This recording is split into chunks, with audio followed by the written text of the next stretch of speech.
What do you think? I think we're dead meat. Real dead meat.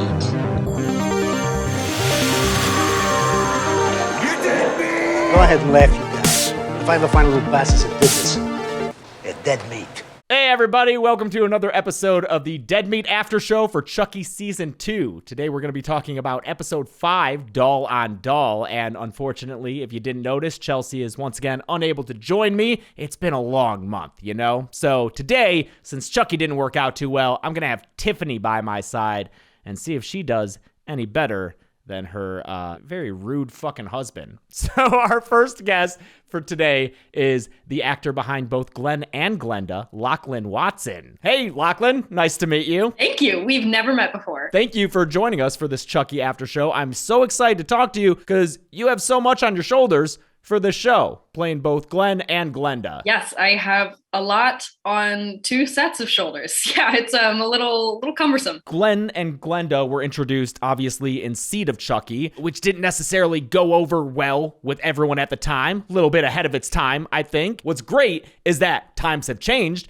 and that these characters have become much more embraced nowadays, and that we're able to bring them back into the continuing continuity of Chucky. I read that you met Don at the 2020 virtual panel that Shudder hosted. Is that right? Yes, that's a lot to cover.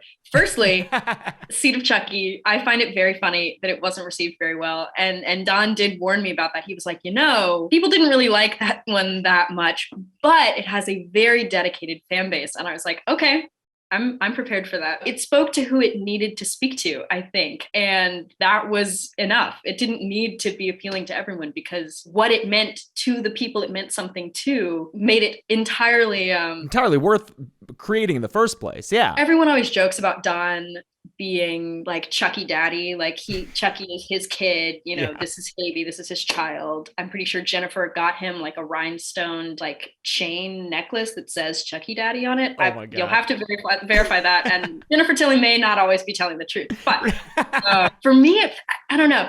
It feels more like Don is parent of Glenn and Glenda. Like that feels like it rings more true to me. It also just made me uncomfortable to think about how Don would be my grandfather if he actually was Chucky Daddy. So I didn't like that. Yeah, right.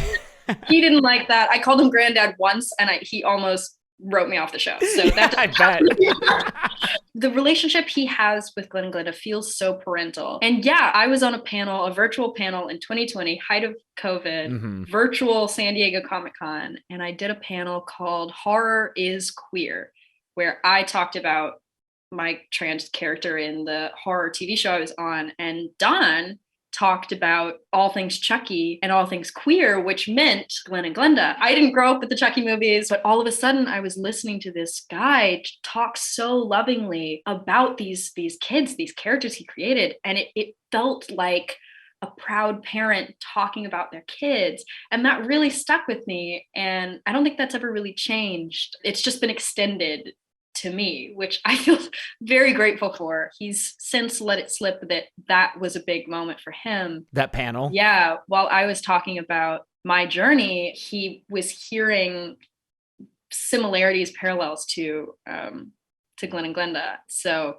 I may not have been cast from that moment, but I think it had an impact, which is really cool. So 3 years later, here I am. How soon after that did he reach out to you? Years. Oh, okay. He reached out to me when he was casting for this season of Chucky, and I just got an email that said, "Hey, Untitled Horror Project audition for Nancy and Ron," or something like that. It was like audition for Nancy and Ron on Untitled Horror Project, and I was like, I know what this is. I think like a week later, I was on a plane. So oh my God, I auditioned like everybody else, and I got cast like everybody else. But I think the stars aligned a little bit. Yeah, you must have made quite an impression with that panel for him to think of you, years later and extend the invite to audition. And I'll admit, before this interview, I did look up some interviews with you just to know, you get a feel for how you were. And you're just always so well-spoken, and I can see why you stuck with him for years, because just watching you discuss issues and everything, I'm like, oh, this is great. Just a good, intelligent conversation that you're having with so many different people. That makes me very happy. I know there was some issues with the studio basically telling Don, like, don't keep writing these characters in. And from my perspective, it feels like he was just waiting for the right time more than anything, being like, when is the right time where I can bring this back around and have a reason to? Yeah, I pride myself in being able to talk about, what's going on now, how this affects everyone, why casting non-binary people is so important and is great for everyone. And I'm sure I talked about that on that panel. So maybe it was more of a moment for Don of being like, the door is open again. The world is ready now.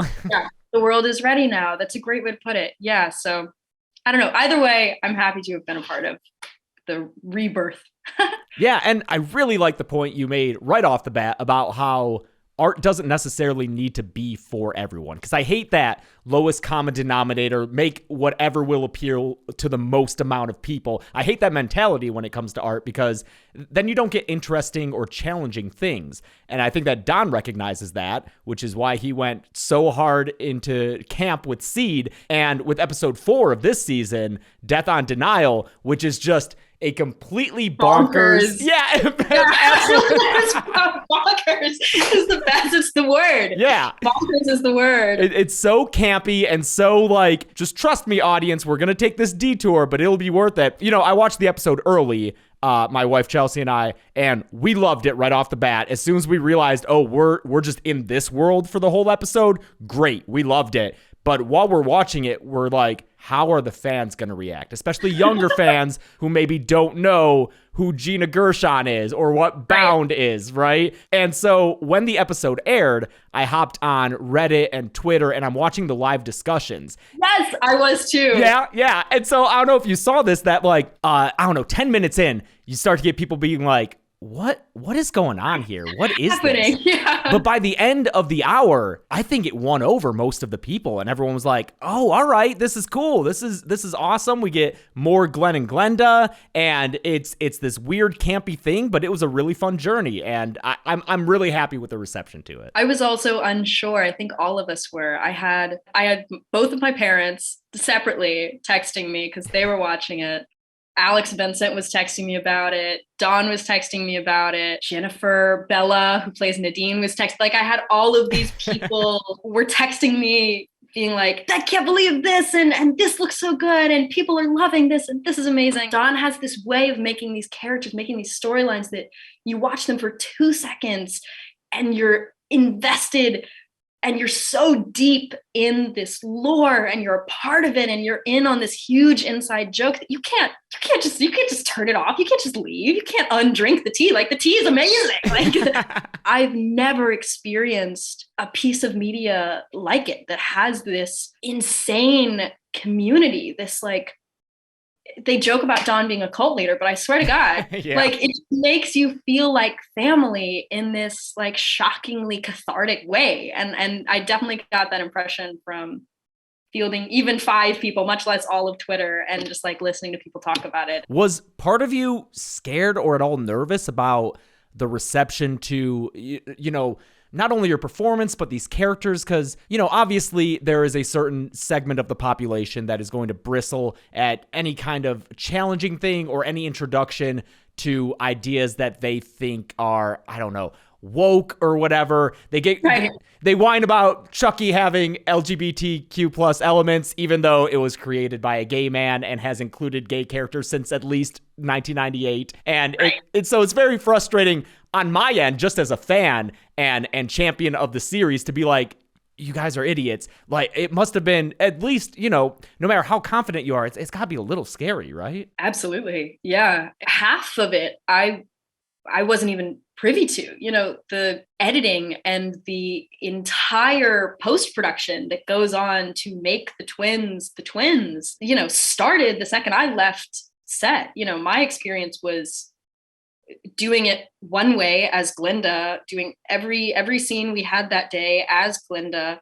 all the way through, deciding which shots. No, I wasn't the one deciding, but somebody over there decides which shots both twins are going to be in. Those cameras get locked off. Nobody touches those cameras. They finish everyone else while I go spend an hour and a half in costume and hair. I come back and everyone's gone. And I shoot Glenn in every scene to an empty set tennis balls where the actors were an hour and a half ago and a microphone in my ear repeating my lines as Glinda and everyone else's lines back to me. There's so much about it that I was experiencing, honestly, as an audience member. You know, I didn't even get a screener for episode 4. I got a screener for episode 5 for this. Thank you. Yeah. But I watched 204 yesterday with everybody else. So it was this crazy experience for me too, to see it all come together. So yeah, I mean, there's a huge level of fear and trust and faith that comes into just, I'm used to theater. You know, if I don't do it, nobody else will. You know, no one's going to be able to edit, change what I do. Like, what I do is what I do. That's where it ends. But this, it literally took a village. It took this huge amount of work and a lot of trust and a huge leap of faith on Chucky Productions side, that not only I would be able to pull it off, but that it would all come together. And then this other huge leap of faith that the fans would like it and be open to it and be forgiving and accepting and excited. And that wasn't guaranteed at all. For sure. So I was really, really excited. It literally gives me goosebumps. It makes me very happy that the love for Glenn and Glinda is not just surface level. And I'm just really glad that even after 20 years, representation is representation. And to be able to put these characters out in any way is enough for people. And that's incredibly gratifying and super cool. So I'm excited to see how people react, because we're just getting started. Like Glenn and Glinda, I mean, episode 205, you start to see the twins separate. They're on their own path, which we've never, you know, they've either been one person or together. And this is the first time that we're ever seeing them as individuals. So that was this huge step in making them their own realized people going through totally different things. And you'll get to see what Glinda's up to soon. Well, I think you're doing a great job differentiating them. And I like that in 205, we got to spend more time with Glenn, because even though both of them were present in 204, Glenda does have the more dominant personality. They're more excitable. They tend to steal the show. Like, even just in blocking, like when the butler's body is discovered, Glenda's right up there in the front, while Glenn is hanging out by the staircase behind a banister. So it's those little moments between the blocking and your performances that differentiate them, and I love to see that pushed even further. I read that you kind of drew on experiences and your own personality for both. You said Glenda is perhaps closer to who you are nowadays as a more confident person, and Glenn maybe a few years ago when you were still, you know, figuring things out, maybe? Yeah, the interview that I said that in, I did at my kitchen table in North Carolina, and my mom was sitting like just next to me, kind of off screen. And I said that, and just out of my peripheral, I saw my mom go, she was just like, oh my God, like trying not to throw me off. She lost to soccer too, I think, in that moment. She was really happy with that answer, because I think that it's as close as I've gotten. And I didn't really come to that verbiage until, you know, it's been a couple months since we stopped filming. So to kind of realize that in retrospect is even crazier, to have enough time to sit with it. Because this is probably the least that I've called from my personal experience in a while, at least consciously. Subconsciously, it was definitely there. Hence why I've now come to that realization. I really wanted to work my off. You can say whatever you want on this show. It's fine. Yeah. Work my tuchus off.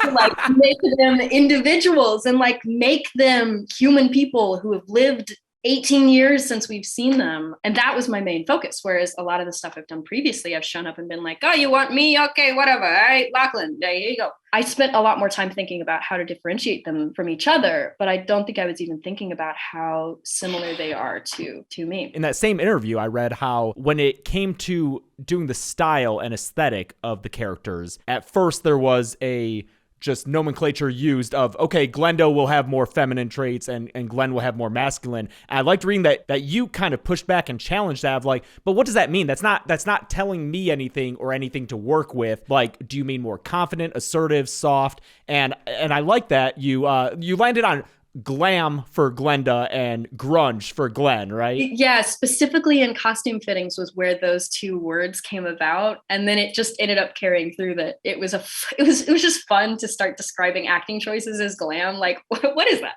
So that was fun.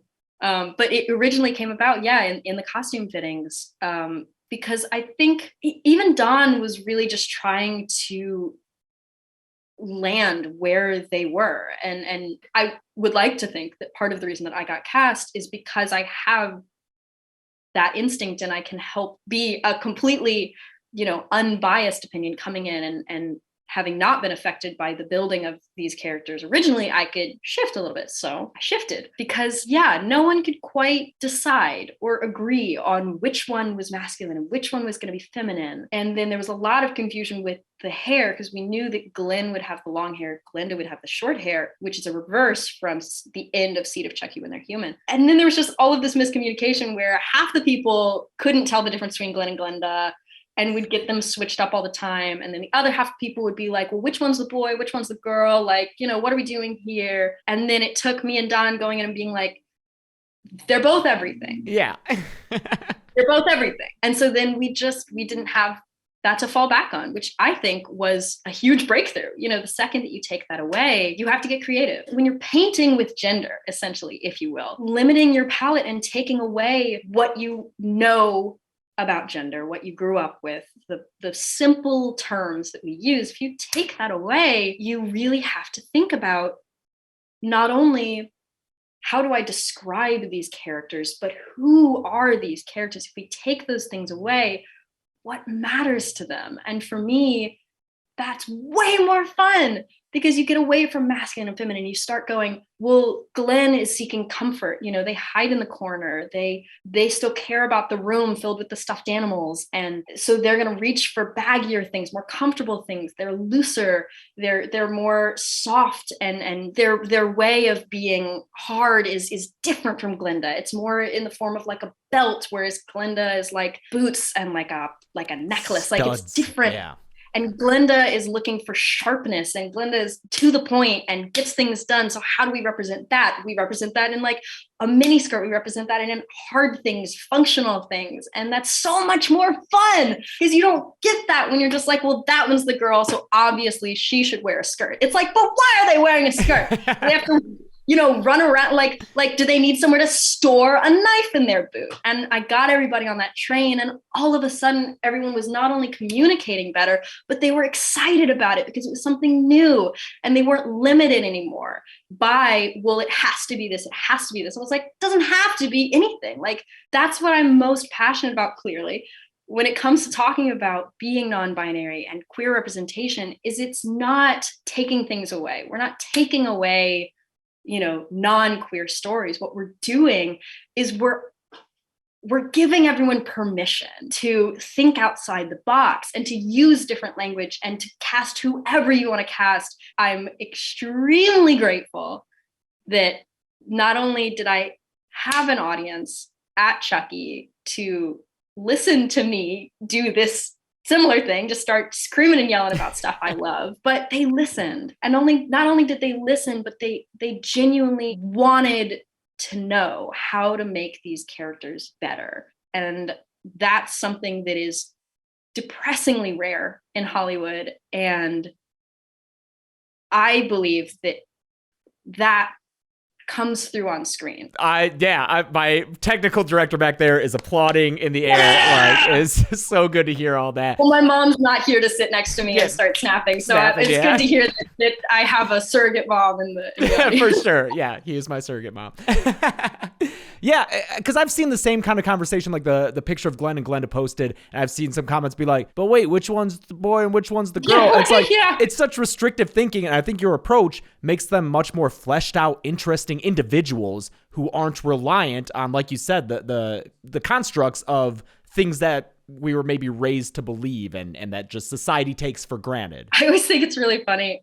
Somebody used to blame for putting this in my head, that someone was like, You're telling me that you can believe that these two people were inside of a plastic doll body that is the child of two other plastic dolls who kill people for a living, but you're not willing to believe that they both go by they, them. Like, Yeah.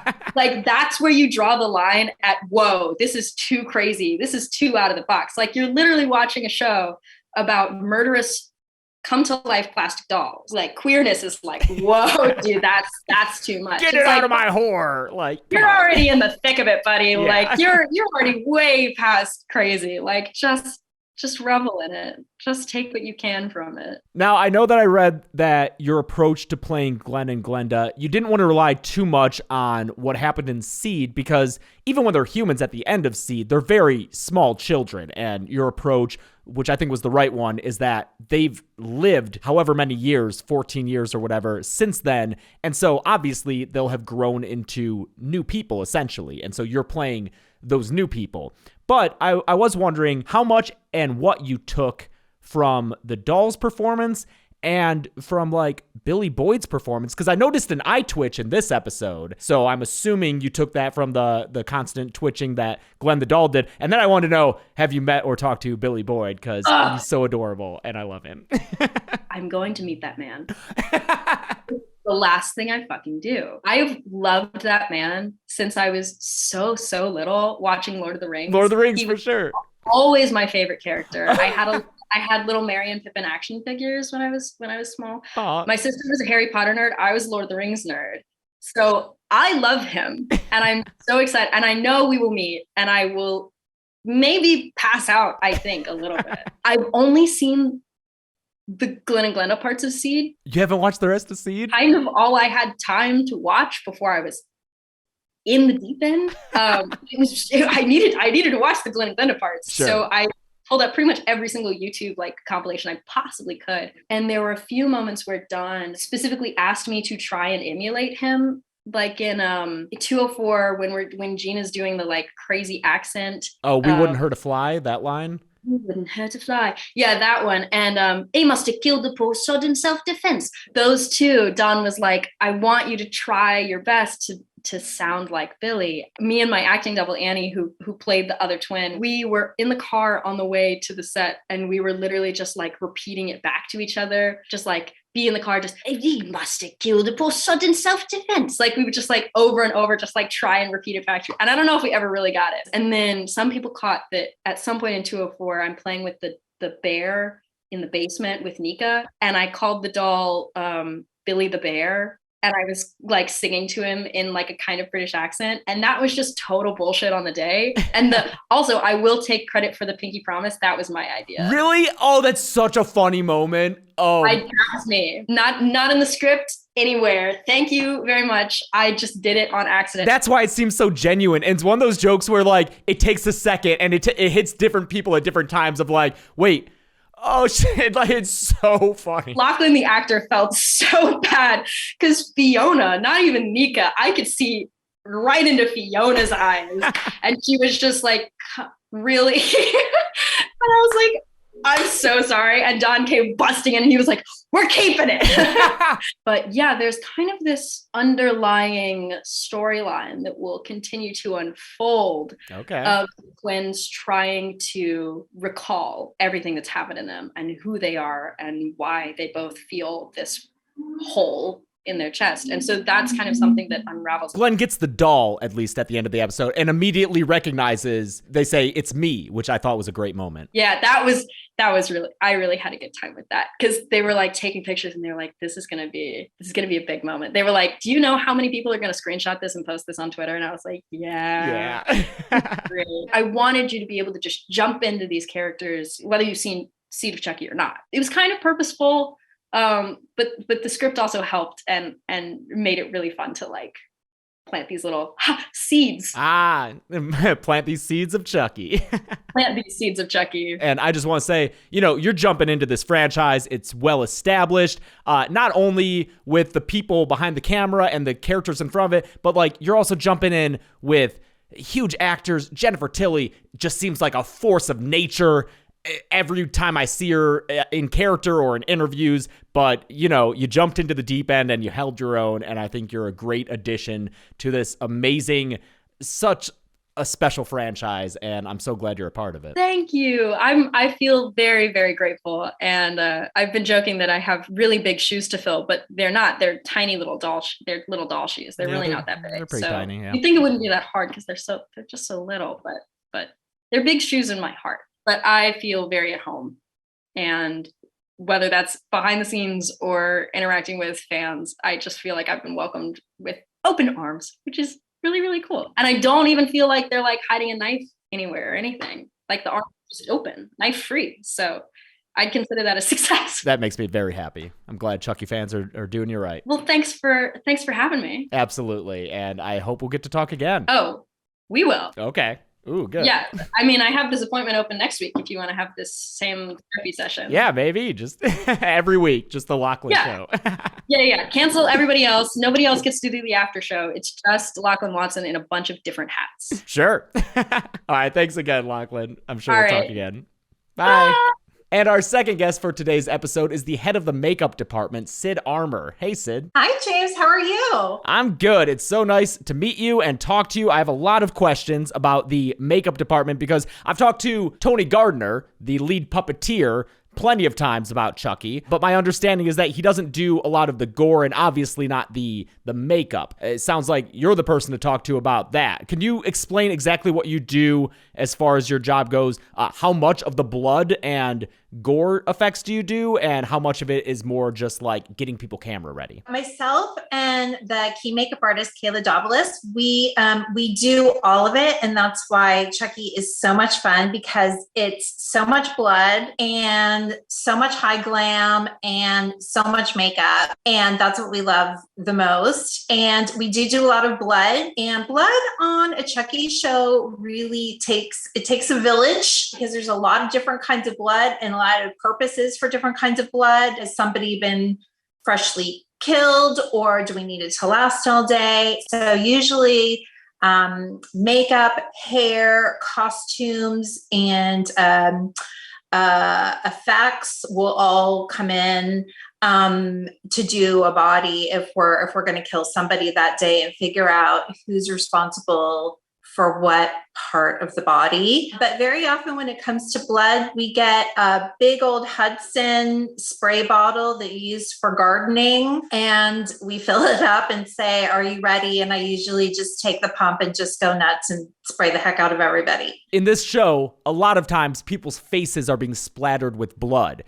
Jennifer Tilly, it seems like her face always has blood splatter on it. Is it your job to make sure that it looks the same from shot to shot to maintain that continuity? Absolutely. Yeah, it's my job. Blood continuity is really hard, because when you're doing a blood splatter, blood is flying. It's not applied. I mean, we're taking paintbrushes and flicking it, and the spray bottles and buckets, sometimes just buckets, and just throwing it at people. And especially Jennifer, and she's got a lot of amazing splatter, because we call it the Mancini red, which is that candy apple high gloss. Do we really believe that it's blood? Because it's so shiny and vibrant, and he loves it.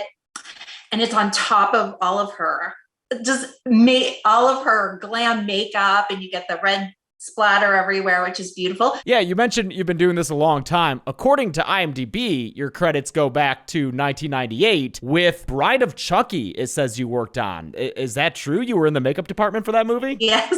Yeah, I was in charge of carrying Chucky's head. I remember just going out for a couple of dailies, and they gave me Chucky's head, and we're in the middle of the night in a forest, and I don't know where I am, and I'm carrying Chucky's head, and I'm thinking, this is really creepy, and this is really gross. And then I'm also like, so cool at the same time. Did you rejoin the Chucky family with season 1 of the show? Is that when you came back in? Yeah, I've been on it since season 1 as head of department. And so now we're on season 2. And it just, wow, does it make things easier? Because it was there's a lot of cast and big personalities, and a lot of stylized makeups and kills. We've all become really good friends with trying to figure out how we're going to shoot everything. And so it's really nice when you have crewmates where we're all on board together. It's really fun. Yeah, everyone I talk to who works with the show and who works under Don always says the same thing, that the set's a lot of fun. It feels like a family, so it's great to just hear further corroboration on that point. Some of the makeup that you have to do is, of course, on Jennifer Tilly, who is having a lot of fun this season being glamorous Hollywood star Jennifer Tilly. How much input does she have on her makeup? Do you ever have to adhere to what Jennifer wants, or does she have her full trust in you and says just do what you want? Jennifer Tilly is so amazing. She's so amazing. She and what I love about her is that she's the real deal and she's not afraid to go for it. Mm-hmm. She has played this role for a really long time, and I've seen what she looks like for all of these years in all of the films. We did talk a lot about it together, but we were always on the same page. She's not afraid to go big or to have makeup dripping down her face. She'll sit down in the makeup chair and be like, today I'm really off the rails. I'm going to have my eyelashes coming down my face, and I'm going to have this down my face. And, I want my lipstick smeared. And I go, okay, great. That's really awesome. The thing about Jennifer too is it's not just the makeup. She's got top eyelashes and lower eyelashes. There's so much glue on your eyes. It's really gross. And she's got 2-inch long fake nails. She's got a wig and 4-inch high heels and a dress.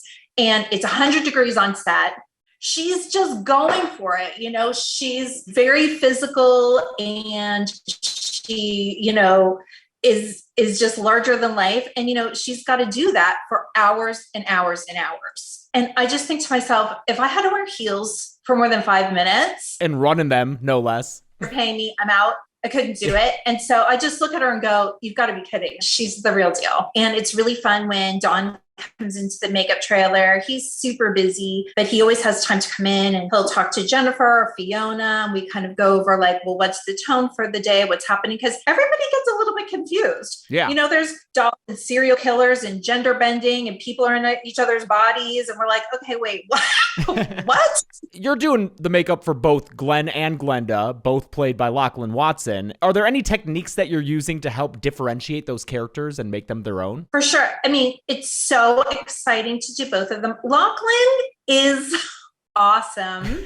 They're really an amazing talent and stunning and playing two non-binary characters. What we did was we took the Glenn character, and really tried to make them look like the Glenn doll. Mm-hmm. So I bleached their eyebrows and gave them the little freckles, and we made the skin a little plasticized. That's sort of shiny. It's not skin. And when you look at Lachlan next to the Glenn doll, I think at one point they say, "It's me." Yeah. And it is. And so that was really fun. And then with Glenda, we just wanted something a little bit different to play the same twin, but not be so far apart from that. So we went through a whole lot of non-binary looks, and the makeup that's going to go forward in the next few episodes with them is really, really cool. We've thought it out, and there's a lot that happens that's really exciting. Similar to my earlier question about Jennifer Tilly's input on her makeup, in episode 4, there was a cameo from someone who I've been following for a while as a wrestling fan, Liv Morgan, who appeared as herself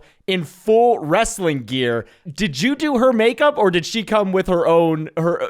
So you did that, even though that's like the same style that she comes out to millions of people every week. Yeah, it was so fun. And Don says, he said, what do you know about wrestling? Yeah. And I'm like, well, I had to take it in 8th grade, but what's up? Liv Morgan she's so cool, and she does have a look, and she is playing herself. So I gave her the makeup that she normally wears, which is really exciting for me because that's not makeup that I do every day. And so that was fun.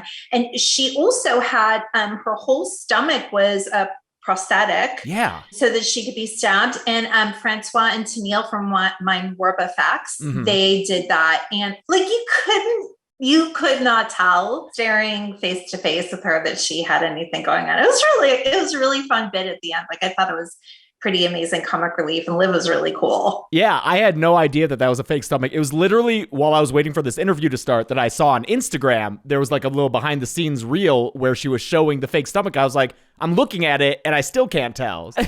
I know. And in episode 5, we had Meg Tilly. Yeah, R.I.P.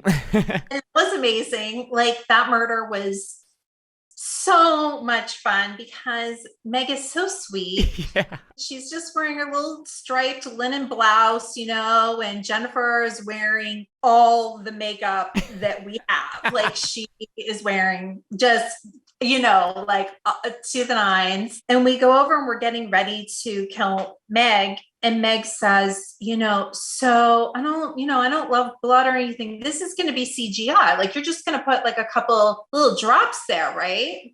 And we all sat for a second and went, no. You're going down, Meg, and we're splattering you, and we're going to hose you down, and you're getting soaked. And she was like, oh, no. She was such a good sport about it, and I loved how they shot it with the shadows on the wall. Yeah, very Psycho-esque with the movements and the shadows. It was just really smart. Yeah, it was really fun to do for Meg. Yeah. When it comes to the dolls themselves, do you have any input or do you have any, do you get your hands on them at all with the makeup, or is that more the animatronics department under Tony? I do not. I do not do anything with the dolls. Tony and I did have a bit of a collaboration. I don't think I can talk about it. Ooh. Right now. That sounds spicy. And Tony is like, he's really the most amazing guy, and all of the puppeteers, you can't believe what all goes into it. I feel like they need like a more glamorous word than puppeteer, like something that like, you know what I mean? Yeah, because when a person hears puppeteer, they think of just like a sock on the hand. Yeah, exactly. I know. Like, puppeteer, that's weird. And then you see these guys and you're like, wow, this is no joke. You guys are amazing. The only thing with the puppets is because they're made of certain materials, and the hair and the costume, all these different things. It's a ton of work and a ton of money. When we do blood splatter, we have to make sure we don't get blood on the puppet. Ooh, so we have to be very mindful and respectful of the dolls. Like, they have a lot of work put into them. So yeah, is it like a different type of blood that might be splattered onto them to protect the paint and all that? Yeah, there is. And they use that, and I don't go anywhere near it. And I just, like, whenever there's blood happening, I just, we all talk and make sure that we know what direction it's going in so that nothing happens to the puppets. Yeah. When it comes to the big kills, like Trevor's a few episodes back, is that you working with the prosthetics department to achieve that? Francois and Tennille on the prosthetics department, they made the pieces for Trevor's kill. Mm-hmm. So they make all of the pieces that go on him. Okay. Of course, visual effects make the whole. And then, when Trevor's getting punched in the mouth by Chucky. Like the blood's coming out of his mouth. The blood comes out of his mouth, but also, and I didn't really see this in the episode, but teeth are flying out too. Ooh. And I know.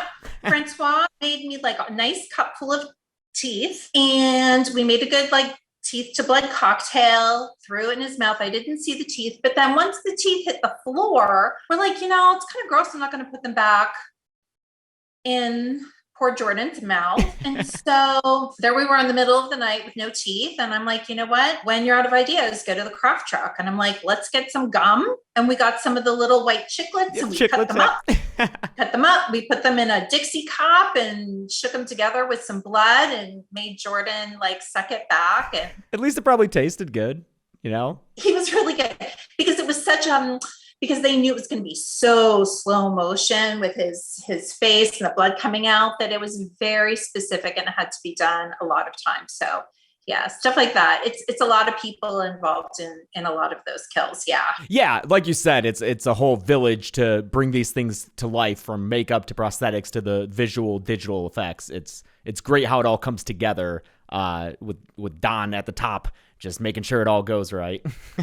So I'm sure that you do a lot of makeup tests and camera tests and trials with looks and appearances. Any ideas that you had that you thought might work, but then when you're doing a test on camera, you're like, oh, actually, no, we got to change course? There was one that I can think of was the first episode was a Halloween episode, and they wanted to have neon makeup. And I think that the neon makeups on some of the backgrounds, they made it onto like a trailer, but I don't think it made it into the episode. But we had black light makeup and it looked really cool. For the camera test for that, like I tagged Chucky's name in it. So if you were looking and you knew, you could tell. Like we always like to throw in these little goose eggs of, I know stuff, but you guys don't know stuff.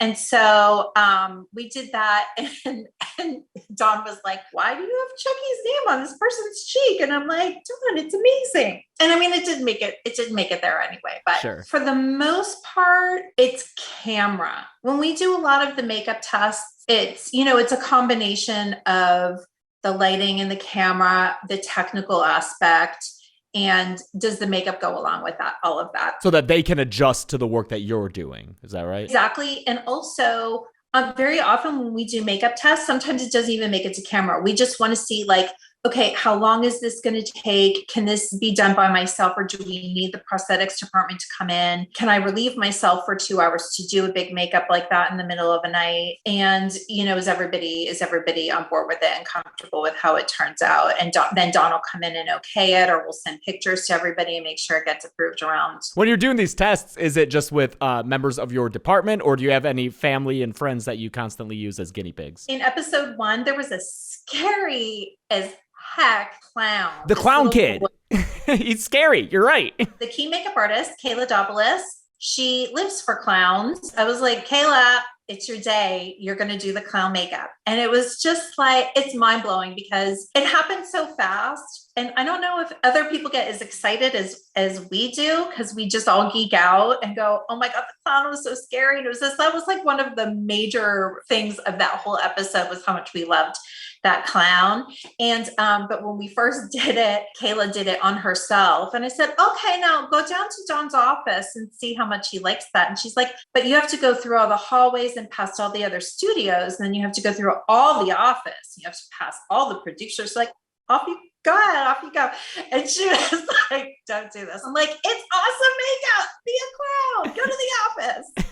So sometimes we do that. And if we can get a hold of the actual actor, then for sure we do that too. But yeah, you never know what's going to happen. Well, I think that's about all I got for you. I did note that you did the makeup for Room, right? Which you won an award for. So I just wanted to highlight that. I really like that movie. So good work. Thank you. Yeah. Thank you so much. With something like Room, you want it to be as authentic as possible. Yeah, like natural and realistic. Yeah. Yeah, it has to be so realistic, even though there's a lot of out-of-kit effects in that. And, with something like Chucky, I'll say to Dawn, like in season 1, we had a big 1980s bar scene. Yeah. How authentic do you really need this to be? It's COVID and there's a lot of variables. And he's like, authentic. And we're like, Dawn, we're making a show about a killer doll. Like, it's not all real. Like, how? And he's just like, no, it all has to be real. And so, you know what? That's the fun thing about doing makeup too, is like, there's always something different. And that's what's pretty fun. It sounds like you love your job, and that's what I love to see and talk to people about, like, their passions and the stuff that they're good at. So thank you so much for talking to me about the makeup in Chucky. Thank you. Thank you so much for having me. I hope you guys like the rest of the show. There's a lot of really cool stuff coming up. Yeah, I mean, this episode had such big revelations, like the fact that Jennifer Tilly is still alive in the Tiffany doll blew my mind. The return of the Glenn doll. So we got 3 episodes left to the season, and I can't wait to see where it goes. You can't imagine. There's a lot of like fun surprises. You know what? If you like Devon Sawa, we love Devon Sawa in this house. Please keep watching. And also, if you want to know what we're not really allowed to do in a chapel, we did it. And Tony made an oblique reference to that too when I talked to him about, like, we did something in the chapel, and I know that was a real chapel too, so there was some trepidation about that. So I can't wait to see what you guys did in that place. Yeah, you'll enjoy it. Great. Well, thanks again for your time, Sid. I really appreciate it. Thank you so much. Bye.